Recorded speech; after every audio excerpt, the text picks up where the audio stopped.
လူလို့ရပါပြီဗျာစတင်ပြီးတော့ကုသိုလ်ပြုလို့ပါဗျာ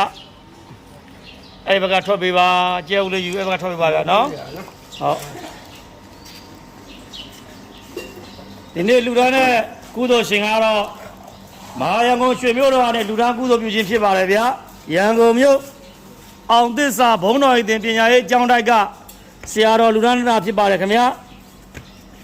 အရှင်ဝဏိတလူသားအတော်စံပြုတ်ကျဲဦးမြို့တို့ကိုကျွန်တော်တို့ရွှေဘိုပြုစေယုံကြီးနဲ့တကွအခြားသောပုဂ္ဂလိကစေယုံများအောင်မြေမေခစံပြကျွန်တော်ဘာမှကြံသေးရွှေပလောင်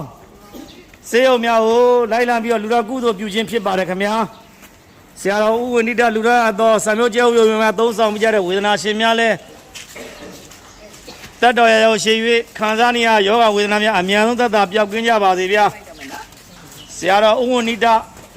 ဒီနေ့လူရရကုသိုလ်ကောင်းမှုကစေတနာဖျာဖျာတို့ကြောင့်ဆရာတော်လဲတက်ရှိကျမ်းမာကဖြင့်မြတ်တော်တရားတို့တရားပြည့်ရရှိခံစားကဖြင့်ရကျိုးရွာကျိုးဘာသာကျိုးသာသနာကျိုးများမှာစရရဖို့တည်ဖို့ရွတ်ဆောင်နိုင်သောပုဂ္ဂိုလ်တို့ပုဂ္ဂိုလ်များဖြစ်ပါစေလို့ဆုတောင်းမေတ္တာပို့သပေးပါတယ်ဒီနေ့ရန်ကုန်မြို့ကအောင်သစ္စာဘုံတော်တင်ပညာရေးကျောင်းတိုက်က